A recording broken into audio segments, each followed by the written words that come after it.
Hello everyone, welcome to the junior genius. I am Sanchita और आज हम देखेंगे द इंडियन कॉन्स्टिट्यूशन की पार्ट 2।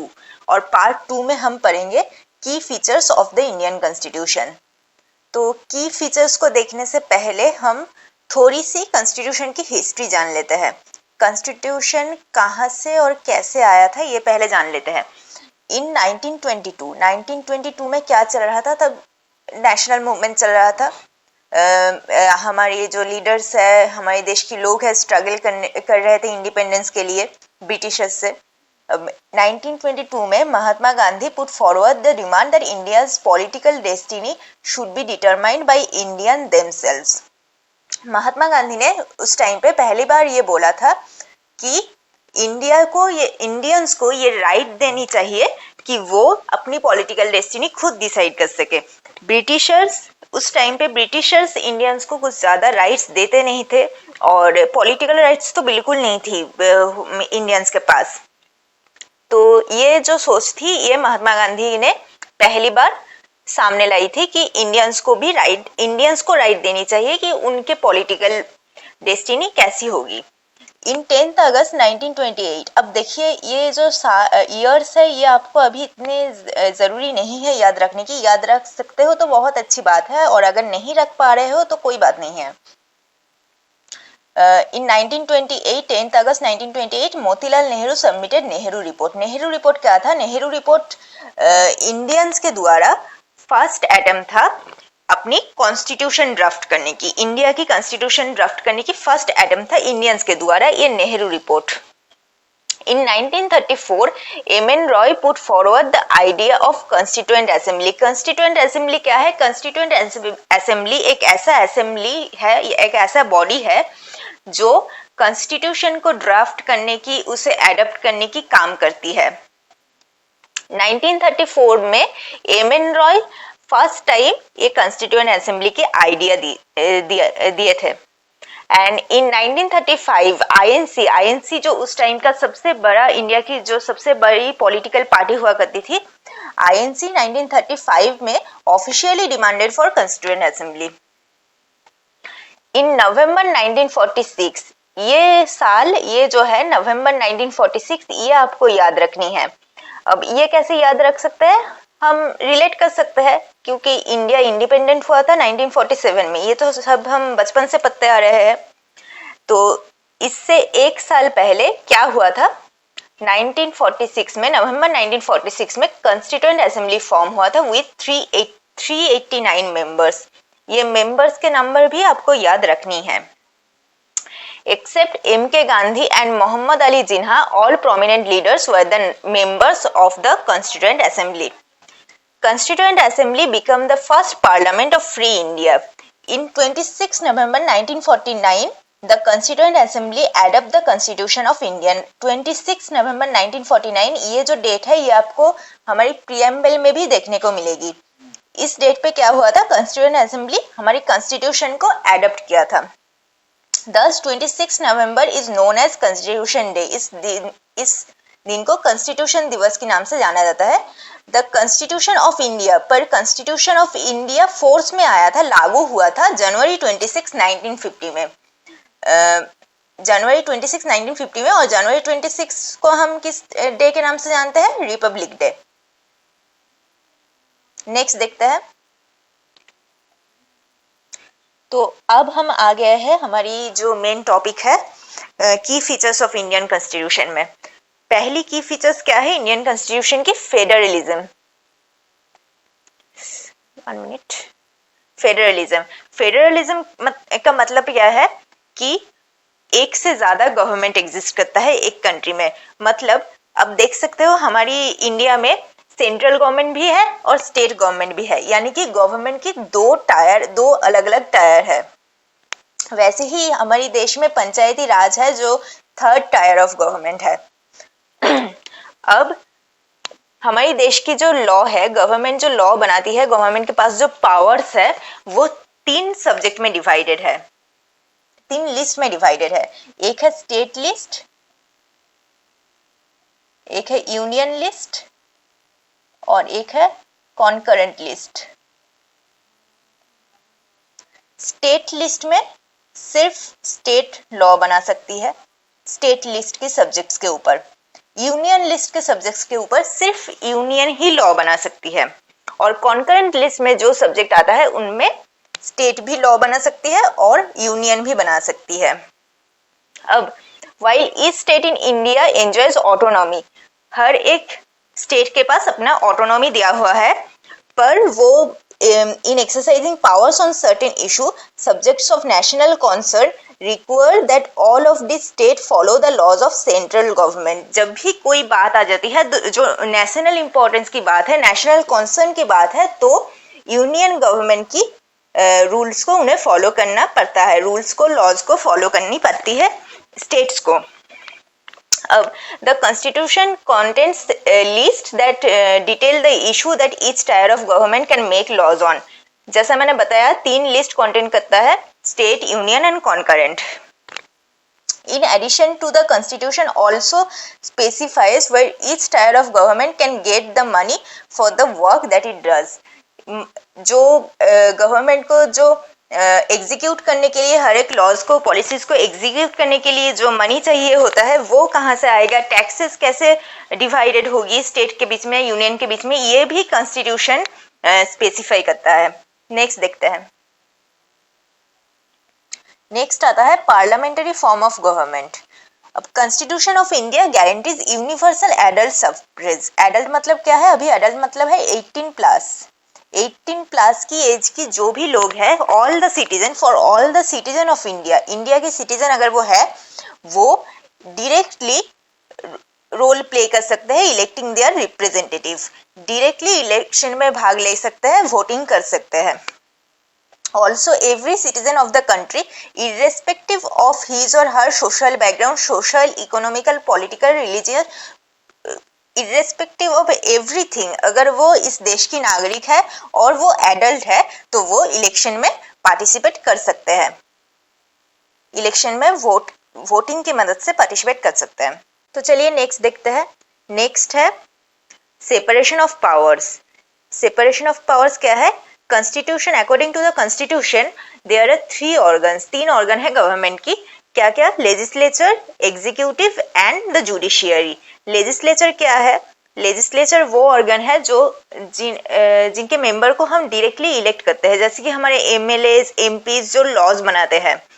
एग्जीक्यूटिव कौन है? Executive is a smaller group of people who are responsible for implementing those laws. जो laws legislature बनाती है उन लॉज को इम्प्लीमेंट करता है एग्जीक्यूटिव। और जुडिशियरी क्या है? The judiciary refers to the system of courts in this country. Courts जैसे कि सुप्रीम कोर्ट है, हाई कोर्ट है, इस सिस्टम को, इस कोर्ट की जो सिस्टम है हमारी, इस सिस्टम को कहते हैं judiciary. In order to prevent the misuse of powers by any one branch of government। अब इनमें से कोई भी ब्रांच, लेजिस्लेचर हो, एग्जीक्यूटिव हो या फिर जुडिशियरी हो, वो अपने पावर्स का मिसयूज ना करे, इसीलिए कॉन्स्टिट्यूशन ने कहा है, constitution says that each of this organ should exercise different powers. ये तीनों ऑर्गन डिफरेंट पावर्स एक्सरसाइज करेंगे। जैसे कि एक ऑर्गन दूसरे ऑर्गन के पावर्स को रिव्यू कर सकते हैं, पर अलग अलग तरीके से वो लोग पावर्स को एक्सरसाइज करेंगे ताकि वो अपने पावर्स की मिसयूज ना कर पाए। Through this each organ acts as a check on the other organs. यानी कि एक ऑर्गन जो जैसे कि जुडिशियरी है, वो दूसरे ऑर्गन के काम को चेकआउट कर सके कि वो कैसे काम कर रहे हैं, वो अपने पावर को मिसयूज तो नहीं कर रहे हैं। ये चेक करने के लिए तीनों अलग अलग पावर को सेपरेट कर दिया गया है, तीनों की पावर्स को। And this ensures the balance of powers between all 3। इन तीनों के बीच जो पावर्स है, उन पावर्स की बैलेंस बनी रहे, ये इंश्योर करता है कॉन्स्टिट्यूशन। नेक्स्ट देखते हैं।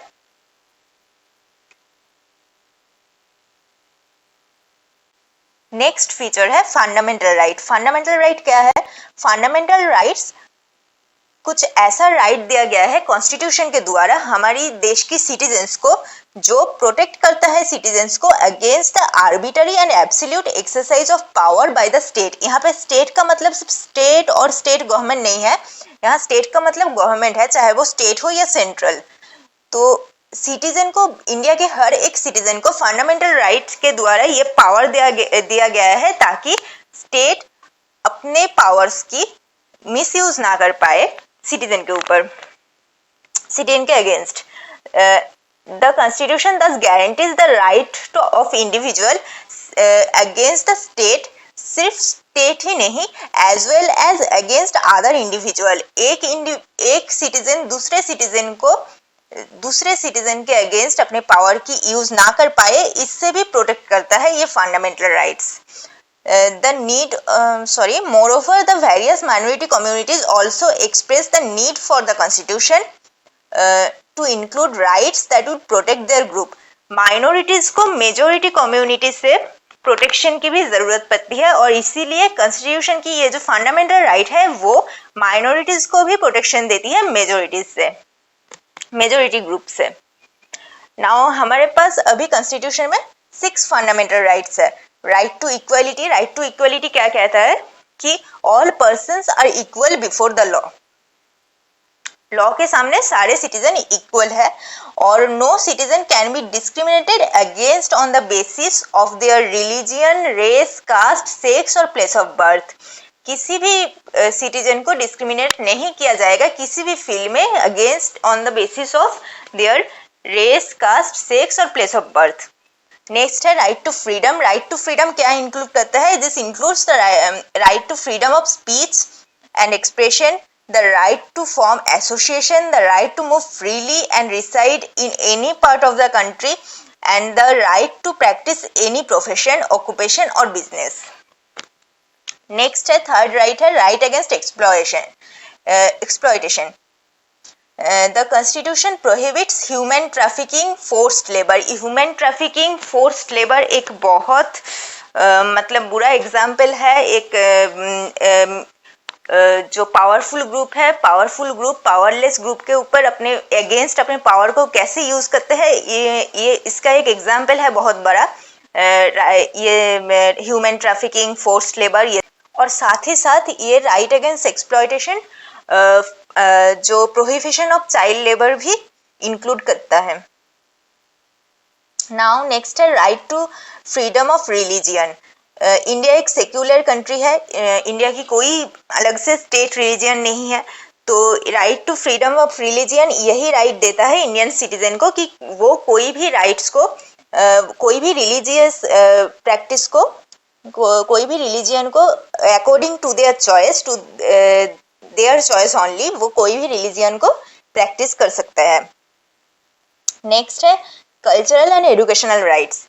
कल्चरल एंड एजुकेशनल राइट्स क्या बोलता है कि the constitution states that all minorities, religious और लिंग्विस्टिक, सारे माइनॉरिटीज जो ग्रुप है चाहे वो रिलीजियस हो या फिर लिंग्विस्टिक हो, can set up their own educational institute in order to protect their own culture. अपने कल्चर को प्रोटेक्ट करने के लिए वो एजुकेशनल और कल्चरल इंस्टीट्यूट बना सकते हैं या फिर उसे डेवलप कर सकते हैं। तो नेक्स्ट और लास्ट जो हमारा राइट है, राइट टू कॉन्स्टिट्यूशनल रेमेडीज, ये सबसे ज्यादा इम्पोर्टेंट राइट है क्योंकि ये राइट अलाउ करता है हर एक सिटीजन को to move to court if the believe that any of their fundamental rights have been violated by the state. इस राइट को heart and soul of constitution भी बोला जाता है। ये राइट क्या कहता है कि अगर किसी सिटीजन को लगता है कि ये जो फंडामेंटल राइट्स उन्हें प्रोवाइड किया गया है, अगर किसी सिटीजन को लगता है कि या तो स्टेट के द्वारा या तो कोई और सिटीजन के द्वारा उनके फंडामेंटल राइट वायलेटेड हो रहा है, तो वो अपने केस लेकर कोर्ट में जा सकते हैं।